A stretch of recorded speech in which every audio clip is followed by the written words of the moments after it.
la luz crece, presiona el fecalito, los vasos sanguíneos no circulan bien, se necrosa, se rompe, se revienta el apéndice, todas las heces se caen en el intestino y se mueren de peritonitis. Afortunadamente, cuando pasa eso, duele, ¿no? Lado derecho, duele, ¿no? Y uno diga, me duele el lado derecho, entonces el cirujano le saca, ¿no? En la película El Médico, los que han visto la película El Médico en primer ciclo, les dije, le vean la película, lean la novela, la enfermedad del costado, decía, ¿no? Apendicitis. ¿Para qué sirve ese apéndice? O no sirve para nada, porque los médicos, te la saco por si acaso, entran a sacarte la vesícula y dicen que por si acaso te saqué el apéndice para que no te moleste en algún momento de tu vida. Hacen eso los cirujanos. Apendicectomía profiláctica, dicen, ¿no? Pero entonces no sirve para nada. ¿Es un vestigio evolutivo? ¿En algún momento desaparecerán los apéndices? Bueno, los estudios dicen, entonces, si se puede analizar nuestra flora bacteriana, se van a dar cuenta que tenemos bacterias como cancha, de diferentes tipos, con diferentes patrones de resistencia bacteriana, con diferentes comportamientos mitóticos, etc. Muchas bacterias. Y dice que el apéndice es como que nuestra biblioteca de memoria inmunológica. En el apéndice mantenemos muchos linfocitos que conocen a muchas de esas bacterias. Y cuando una de ellas quiere volver mal, ese linfocito se activa y manda las señales para poder frenar, tranquila, ahí nomás. Como que conocen los puntos débiles de toda nuestra flora, ¿no? Como que es un archivo de memoria inmunológica. Esto dicen algunos estudios recientes, ¿no? Pero bueno, habría que seguir estando atento a ver qué pasa al respecto, ¿no? Miren ese apéndice con los nódulos. Bueno, el apéndice se continúa con el intestino grueso, que es el colon, el recto, ¿no? Colon ascendente, transverso, descendente, sigmoide y recto. Recto porque va recto, ¿no? Derechito.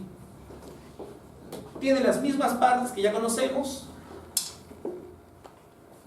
¿Qué precisiones es importante hacer acá? Uno, la mucosa. Es una mucosa de epitelio simple cilíndrico, es cierto. Absorbe, es cierto, pero solo absorbe gran cantidad de agua. En el intestino grueso se da la principal absorción de agua de los alimentos. Por lo tanto, hasta el intestino grueso, todo lo que está trabajado del intestino llega acuoso, líquido, diarrea, así llega. Y es el intestino grueso el que le absorbe el agua y forma la pasta, las heces formadas que ya conocen ustedes, ¿no? ¿Qué otra cosa hay que saber de acá? Ya, que como se absorbe agua en esa mucosa, los intestinos se hacen más sólidos y las heces las heces se hacen más sólidas y podrían revelarse y quedarse ahí. No me muevo, soy sólida, ¿no? Por lo tanto, la pared del colon está muy, muy llena de moco. Como que, ¿te quieres quedar? Resbala, ¿no? Tiene muchas células caliciformes, productoras de moco, para que resbalen las heces y no se impacten, no se queden pegadas ahí.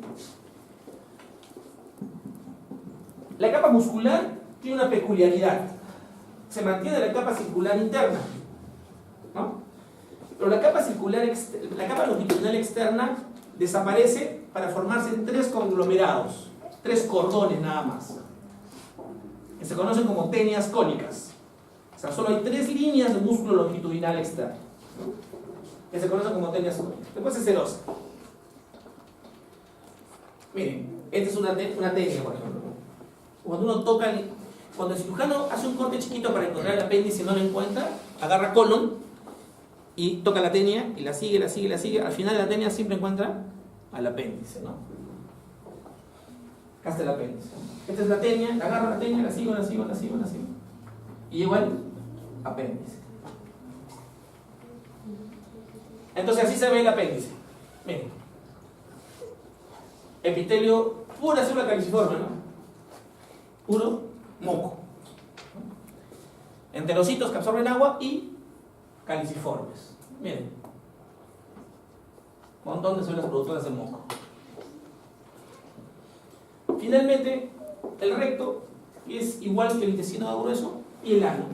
En el ano hay una peculiaridad. En el ano, la capa circular interna del intestino se refuerza, constituyéndose en el esfínter interno del ano, ¿no? Circular, ¿no? Músculo liso. Pero se refuerza externamente por otro músculo esquelético. Por lo tanto, el ano tiene 2 esfínteres, uno interno y uno externo. El esfínter interno es el que permite la continencia, ¿no? Es cerrado, las heces llegan, el intestino, el recto se distiende cuando se llena de heces y le dice al esfínter interno, hoy estoy lleno, estoy ocupado, así que por favor relájate. Y el esfínter interno dice, se relaja, ¿no? Y ahí entra a trabajar ¿quién? El esfínter externo. Ustedes ajustan, ¿no? Hasta que lleguen al baño, ¿no? Y relajen. Y, ¿no es cierto?, cae lo que tenga que caer. Pero el esfínter externo es como cuando hacen pesas, pero ¿cuántas series pueden hacer? Con 6 kilos. Hasta que empiecen los calambres y la pesa se caiga, ¿no? Igualito, el esfínter interno tiene una duración de tiempo muy amplia, pero cuando se vence el esfínter interno, se relaja. El externo lo manejan ustedes, pero no pueden aguantar mucho, ¿no? Tienen que entrar al mercado corriendo, al restaurante a pedir lugar, ¿no? Y el efecto es conocido por todos ustedes, ¿no? Entonces, eso es tubo digestivo. Hemos hecho entonces cavidad oral, tubo digestivo, y tenemos que rematar con glándulas salinas.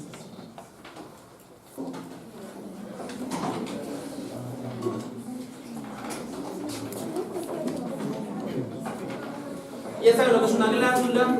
Las glándulas anexas al tubo digestivo son glándulas de tipo exocrino, o sea que producen una secreción hacia una superficie a través de un conducto.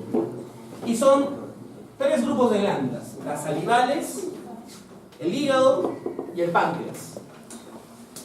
De las salivales, solamente nos interesa reconocer las salivales mayores, porque las salivales menores son todas esas que están en la mucosa masticatoria y en la mucosa oral, que hacen que la boca esté siempre mojadita, húmeda.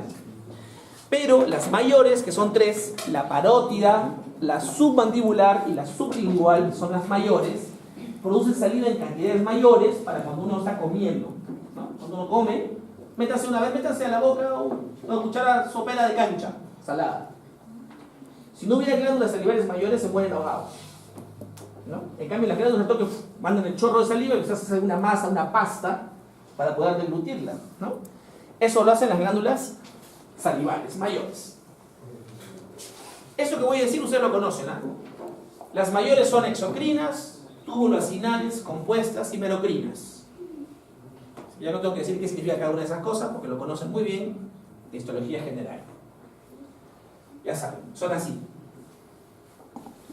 exocrinas, túbulo-acinales, compuestas y merocrinas, ¿no? Eso es merocrino. Y miren, eso también lo saben. La parótida, todas son seromucosas. La submandibular son muchas seromucosas y algunas mixtas. Y la sublingual tiene mixtas, mucosas y algunas seromucosas. O sea, cada glándula es diferente, histológicamente. Si uno revisa una glándula, no, esta es parótida, no, este es submandibular, no, este es sublingual, porque son en su composición histológicamente diferentes. Son órgano macizo, tiene estroma, tiene parénquima, ahí están los componentes de cada una de las estructuras. El estroma, una cápsula que emite tabiques, que divide la glándula en lóbulos y lobulillos, y tejido intersticial. Y en el parénquima, unidades acinares, secretoras, ¿no? Y un sistema de conductos, donde hay un conducto principal que se ramifica en conductos interlobulares, interlobulillares y intralobulillares, ¿no? 3 tipos de conductos. 4 tipos de conductos, perdón. Acá tengo la parótida, todas las unidades son seromucosas. A mayor aumento de la parótida. Acá está la submandibular, donde hay unidades seromucosas y mixtas. Miren cómo histológicamente es diferente.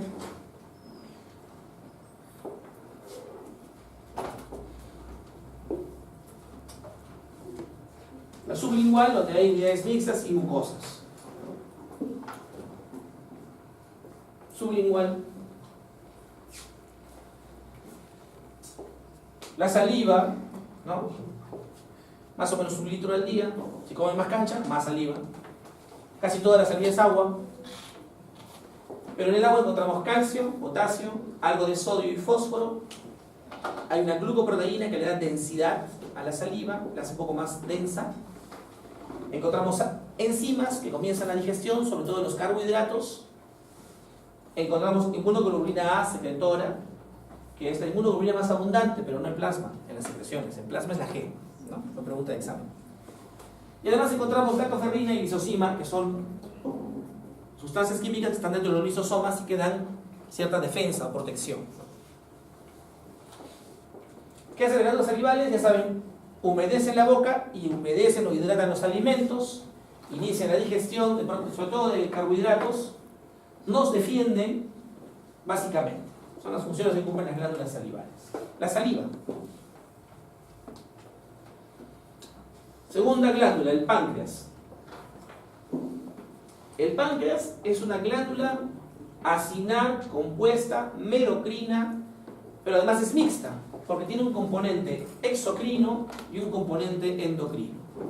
El componente endocrino ya lo vimos en el endocrino, pero el componente exocrino está formado por acinis de tipo seroso, es decir, que producen proteínas, ¿no? Acinis serosos que producen proteínas. Órgano macizo, estroma parénquima, el estroma una cápsula delgada, tejido conectivo tabicado, escaso,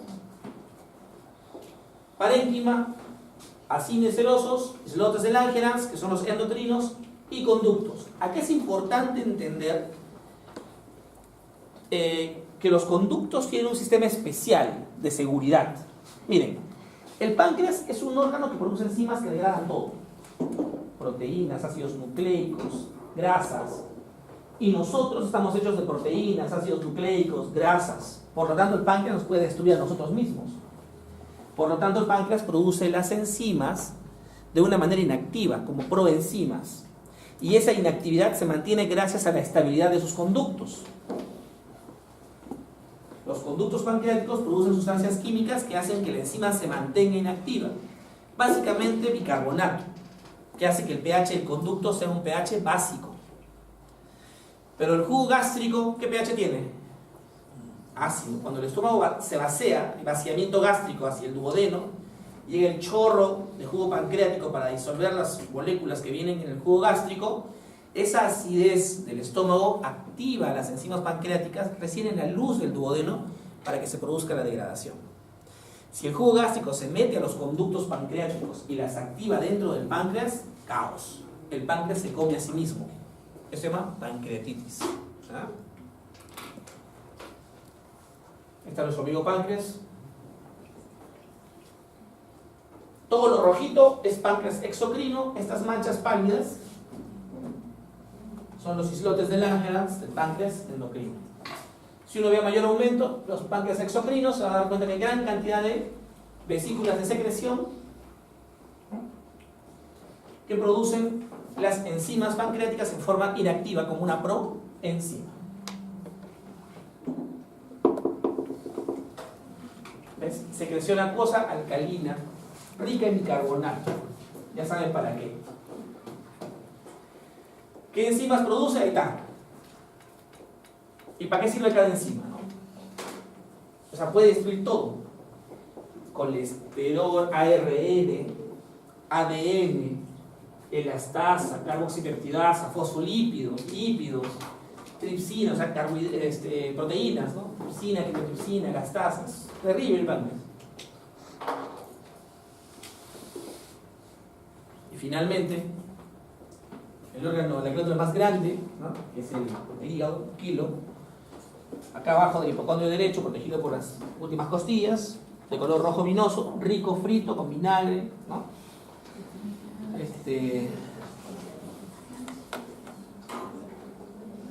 Dice que es el órgano central del metabolismo del cuerpo humano, es verdad. Funciones un montón. Produce la bilis, mantiene equilibrio metabólico, almacena glucógeno, no se desintoxica, o sea, no se desintoxica. Produce sustancias indispensables para la vida, como por ejemplo la albúmina, el fibrinógeno, las globulinas, la protrombina, las lipoproteínas, la glucosa. Secreta globulina A y tiene funciones endocrinas. El hígado es tremendo organazo, ¿no?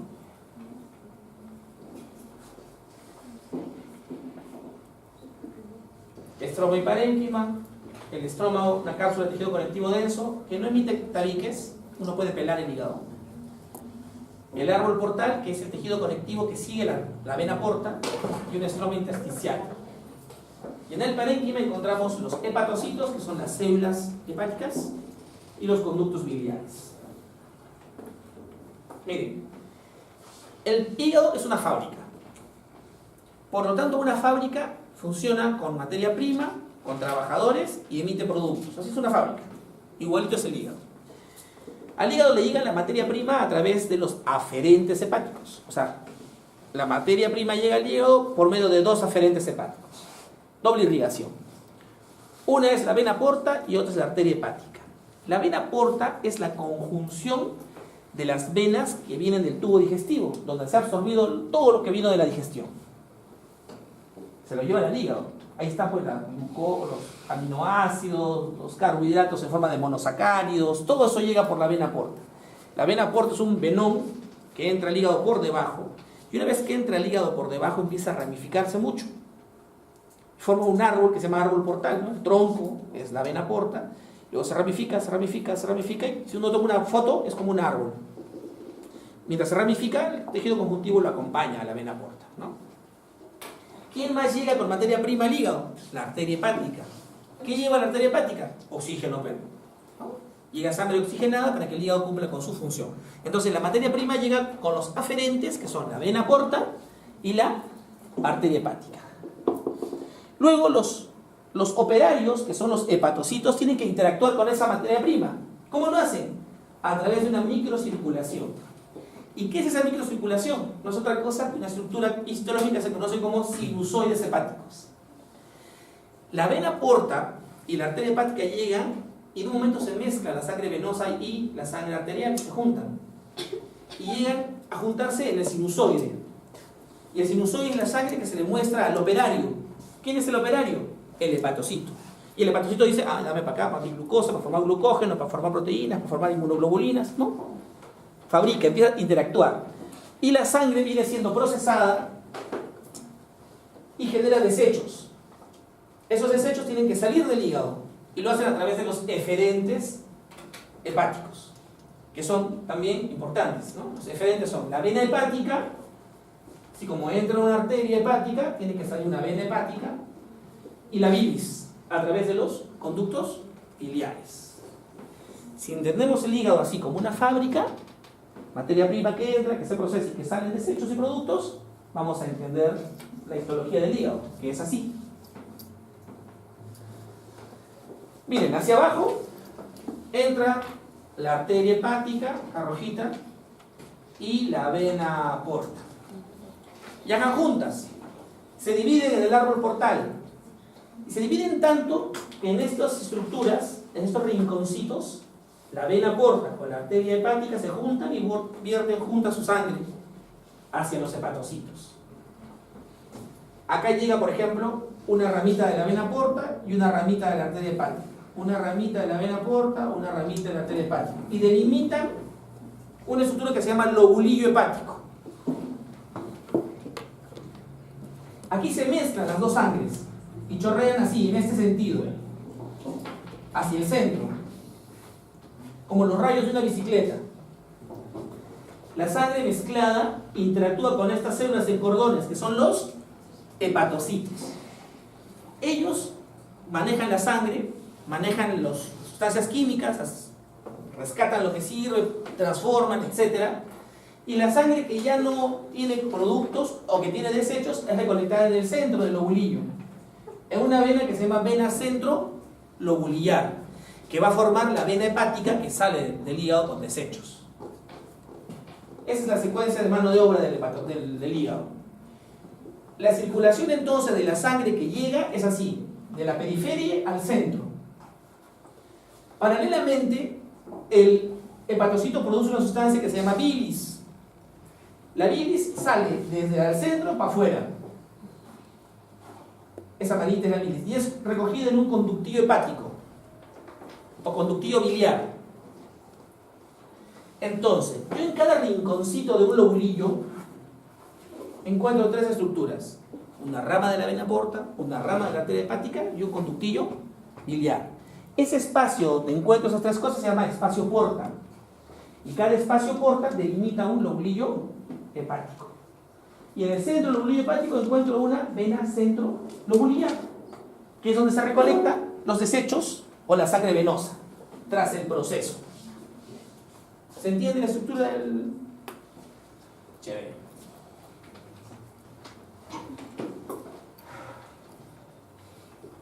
Ahí está otra vez la tríada portal en el espacio porta. ¿Qué es la tríada portal? Rama de la arteria hepática, rama de la vena porta, conductillo biliar. ¿Esos qué son? Los sinusoides. ¿Y estas líneas qué son?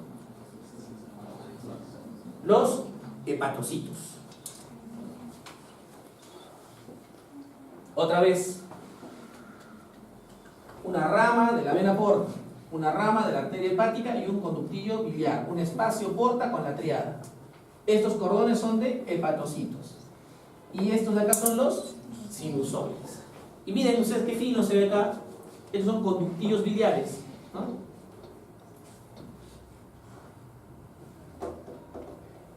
Otra vez.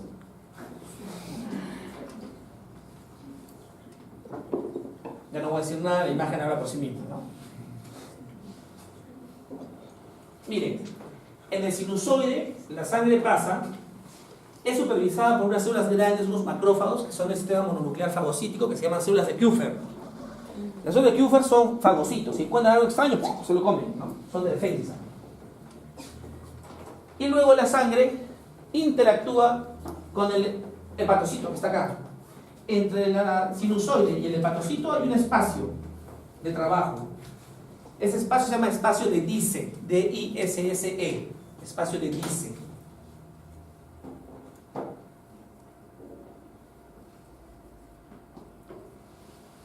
Así se ve más o menos el sinusoide con los hepatocitos. Y se ve el espacio de Disse.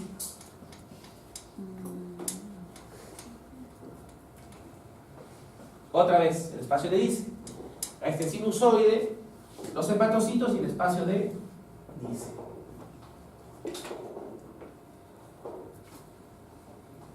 Y ahora miren eso ustedes. Cuando uno ve un lobulillo, así como este, vena centro lobulillar, espacio porta, ¿no? Ya te pagan pachacones, ¿ah? Hay tres regiones. Una región centro lobulillar, una región periportal y una región intermedia, o medio zonal. Centro lobulillar, medio zonal y periportal, lo que está alrededor del porta, ¿no es cierto? Ya. Pregunta. Si el paciente tiene una hemorragia severa, el paciente está caminando por la calle, pasa un tráiler, le vuelve un brazo y pierde 3 litros de sangre. Hago una biopsia del hígado, ¿dónde encuentro necrosis? ¿En qué zona? ¿En la periportal, en la medio zonal o en la centro lobulillar?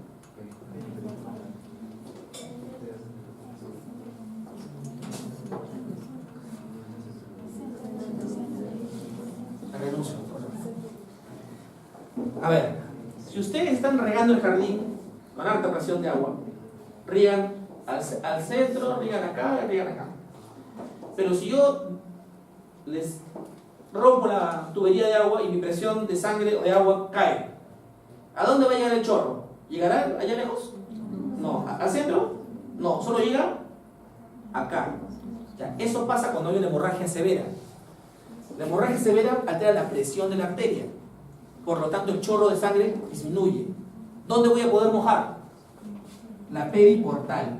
No va a llegar mucho a la mediozonal y menos va a llegar a la zona centro lobulillar. Por lo tanto, la necrosis, ¿dónde va a ser? Acá y algo acá. Entonces, en la biopsia hepática de un cadáver que murió por hemorragia, yo voy a encontrar necrosis en las zonas centro lobulillar y mediozonal, no en las zonas periportales, ¿no? Perfecto. ¿Y qué pasa si este paciente se comió 326 paracetamoles? Se mató. ¿Dónde voy a encontrar la necrosis? Comió el paracetamol, llegó al estómago, pasó al intestino delgado, lo absorbió la vena porta, llegó al árbol portal y ¿quién sufre primero el paracetamol? ¿La periportal, la mediozonal o la centrolobulillar? El veneno llega primero acá, pues, ¿no? El chorro llega acá, acá muere. Por lo tanto, en un envenenamiento o intoxicación por algún agente extraño químico, las necrosis van a ser primero en las zonas periportales, luego en las zonas mediozonales y finalmente en las zonas centrolobulillares, ¿no? Ya saben entonces más o menos a qué se refiere ese. La sangre más oxigenada siempre va a estar en la zona pegada a la vena porta, a la zona periportal, y la menos oxigenada va a estar en la vena centrolobulillar, porque el consumo de oxígeno es así, más fuerte, más fuerte, más fuerte, va disminuyendo, ¿no? La concentración de oxígeno. Y así se ve histológicamente un hígado de chancho. Se ve bien bonito. Ustedes pueden distinguir acá las venas centrales, los espacios porta. El chancho es bien bonito. En nuestros hígados no es tan fácil, es así. Yo tengo que alucinar que esta es una vena centrolobulillar, acá, y que acá es un espacio porta, otro espacio porta, otro espacio porta. ¿Se entiende? O sea, tienen que tener mucha imaginación, poner su mente en 3D y darse cuenta dónde salían las venas. Dense cuenta que eso es como un rayo de bicicleta, que viene acá. Esta es una centrolobulillar. Igual, acá es otra donde los rayos de bicicleta, ¿no? ¿Se entiende? Ya lo dejo a su criterio.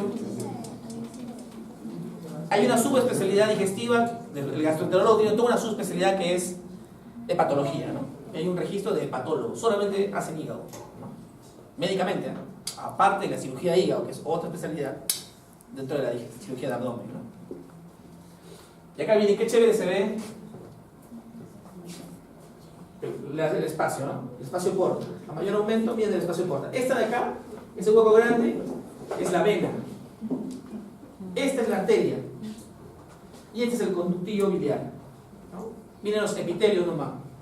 Simple plano, en la vena y en la arteria. La arteria siempre redondita, ¿no? Siempre redondita. La vena siempre colapsada, deforme. Y los conductillos tienen epitelio simple, cúbico.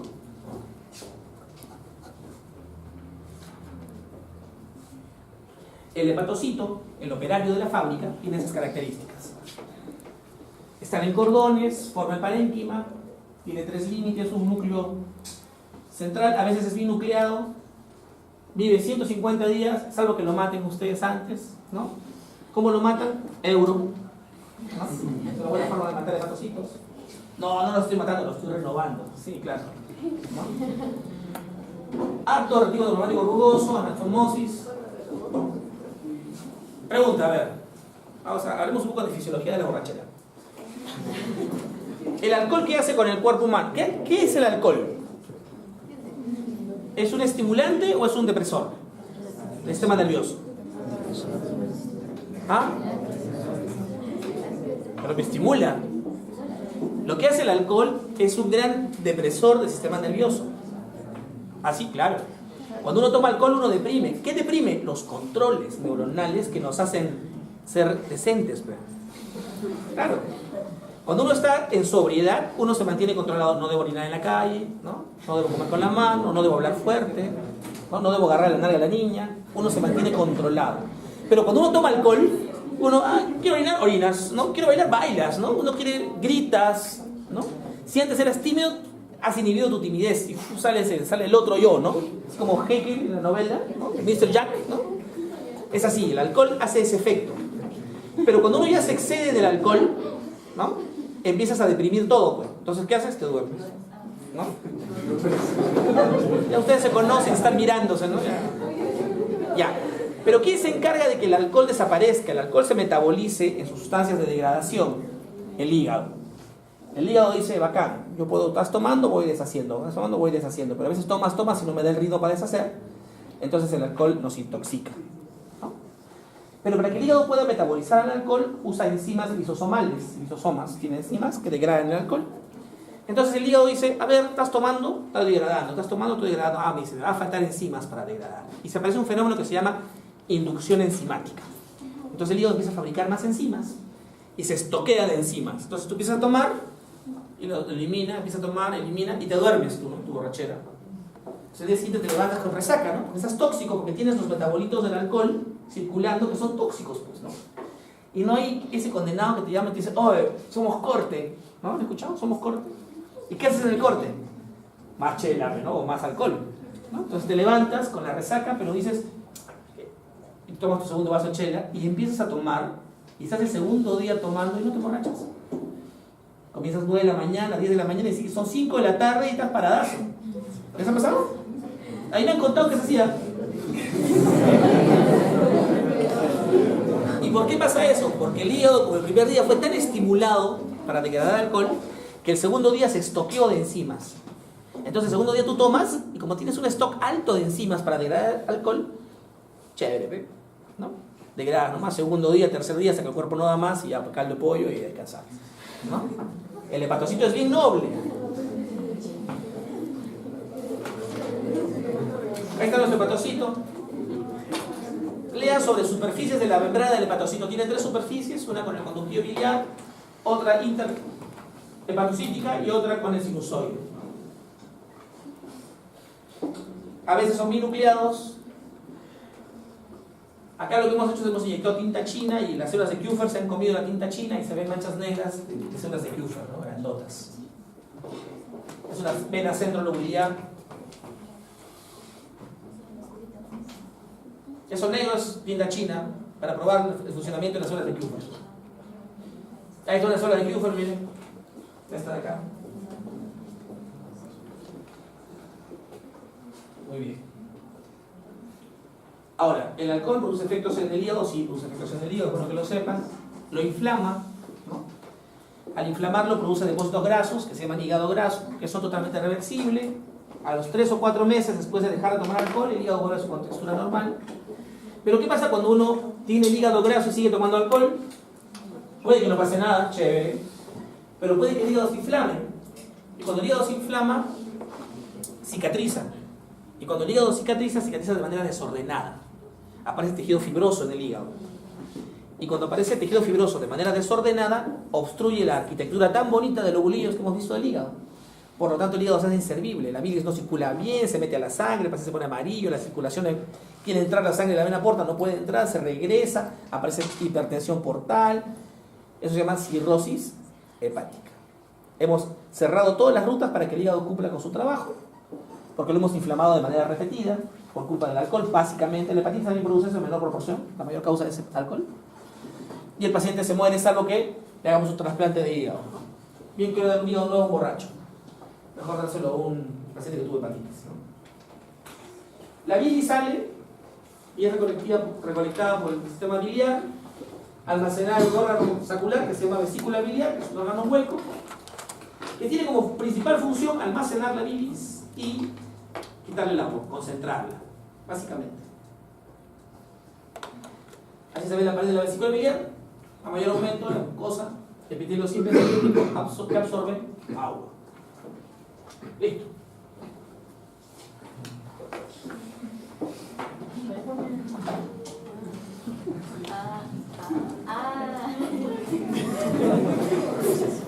Para los observadores.